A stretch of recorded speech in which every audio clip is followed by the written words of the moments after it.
देश वार्ता में आपका स्वागत है। मैं हूं अजहान अंसारी।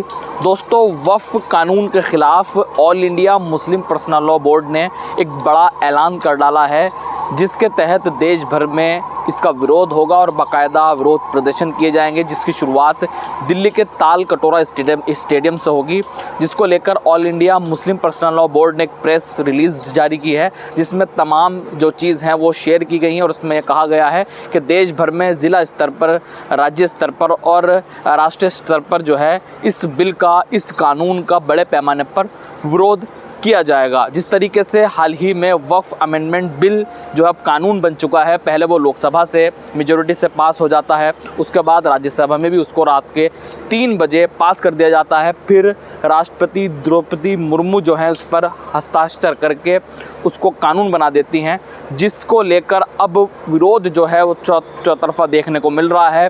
उससे पहले भी संसद में समूचा विपक्ष जो है उसका विरोध कर चुका है, लेकिन अब जो तस्वीर सामने आ रही है, कहा यह जा रहा है जिस तरीके से शाहीन बाग का आंदोलन हुआ था एनआरसी सीएए को लेकर, उसी के तर्ज पर ये आंदोलन होगा। और इसकी शुरुआत जो है, इसकी तारीखों का ऐलान all India Muslim personal law board जल्द कर सकता है, जिसकी शुरुआत दिल्ली से होगी, राजधानी दिल्ली से होगी। कहा यह जा रहा है, जब हम लोगों से बातचीत कर रहे हैं इस मामले में, कि ये प्रोटेस्ट इतने बड़े पैमाने पर होगा, हालांकि शांतिपूर्ण तरीके से होगा। ये कुछ भी इसमें ऐसा नहीं होगा कि शांति को भंग किया जाए। संवैधानिक दायरे में रहकर इसका पुरजोर तरीके से विरोध किया जाएगा। कुछ लोग ये मानते हैं कि शाहीन बाग तो बहुत छोटा आंदोलन था, वक्फ का जो आंदोलन होगा वो बड़े पैमाने पर होगा। इसमें जो है वो कई वर्ग का सपोर्ट भी उन्हें मिल रहा है। All India Muslim personal law board के साथ काफ़ी किसान नेता भी हैं, कुछ सिख समुदाय के धार्मिक नेता भी हैं, और बहुत से ऐसे लोग हैं जो इस प्रोटेस्ट में उनका साथ देंगे। तो क्या माना जाए कि पूरे देश भर में जो मुस्लिम है वो फिर से सड़कों पर होगा? एनआरसी सीए के तर्ज पर अब बड़े पैमाने पर मुस्लिम समाज जो है वो एक बार फिर एहतजाज करेगा, रोड पर बैठेगा।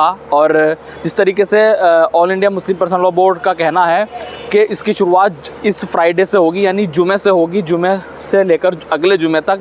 वो कौन सा जुमा होगा उसका तारीख का ऐलान होना अभी बाकी है। और पहला चरण जो है वो बकरा ईद यानी ईद उल अज़हा तक चलेगा, उसके बाद दूसरे चरण की तारीख का ऐलान किया जाएगा। तो इतने बड़े पैमाने पर अभी हमने देखा भी है जिस तरीके से आरएलडी ने समर्थन किया है वक्फ बिल का, और जेडीयू ने समर्थन किया है, और चंद्रबाबू नायडू ने समर्थन किया है। तो उनके जो खुद के मुस्लिम नेता हैं वो इस बिल के विरोध में इस्तीफ़ा भी देते नज़र आ रहे हैं। एक बड़ी खबर बिजनौर से आई, जो बिजनौर के पूर्व चेयरपर्सन हैं, चेयरपर्सन पति शमशाद अंसारी, जो पहले समाजवादी पार्टी में थे, उनके बाद उन्होंने आरएलडी से चुनाव लड़ा, और आरएलडी के बड़े पश्चिम उत्तर प्रदेश के बड़े चेहरा कहे जाने वाले शमशाद अंसारी, उन्होंने इस्तीफ़ा दे दिया। और उनका साफ तौर से कहना था कि जिस तरीके से वक्फ बिल पर जो आरएलडी का रुख है उससे वो खासा नाराज़ हैं।